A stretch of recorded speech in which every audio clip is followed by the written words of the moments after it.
Test exam SSC batch 2025 আপনাদের কোনো সাবজেক্টে যদি 3, 4, 5, 6, 7 এমসিকিউ হলে 10টি জায়গায় যদি 6, 7, 8 এবং আইসিটিতে যদি 25-এর জায়গায় 6, 7 যদি পান তাহলে কি আপনাদের স্কুল থেকে পাশ করিয়ে দিবে?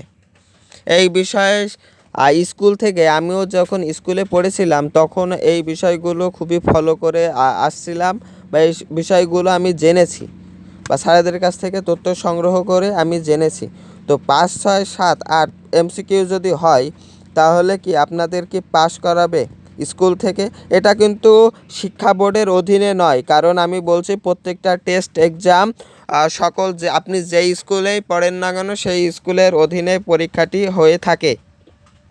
তো আপনাদের কোনোভাবেই কি আপনাদের 5, 6, 7 পেলে কি পাস করিয়ে দিবে?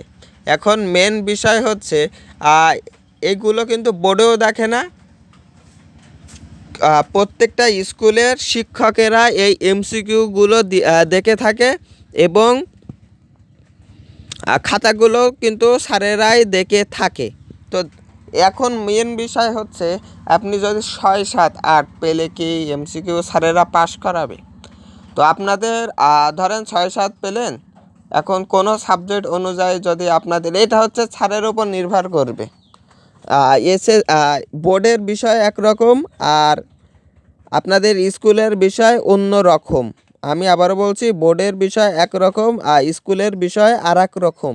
তো এখন 6, 7, 8 পেলে এখন শিক্ষকেরা পাস করাবে কি না এটা হচ্ছে শিক্ষকরাই জানে, তাছাড়া আমরা কোনোভাবেই কোনো কিছু করতে পারবো না।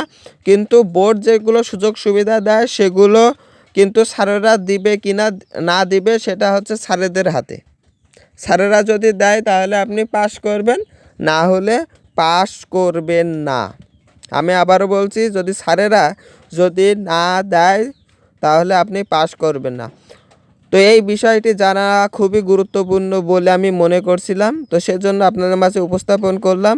তো আমাদের সকল প্রকার টেস্ট এক্সামে পরীক্ষা এসএসসি ব্যাচ টেস্ট এক্সাম পরীক্ষার্থীদের জন্য যে এমসিকিউ সমাধান, সকল সাবজেক্টে এমসিকিউ সমাধানগুলো আমরা দিয়ে থাকি। তো আশা করি আমাদের চ্যানেলটি সাবস্ক্রাইব করে রাখবেন, পাশে থাকবেন 5 মিনিট ক্লাসে। ধন্যবাদ সবাইকে।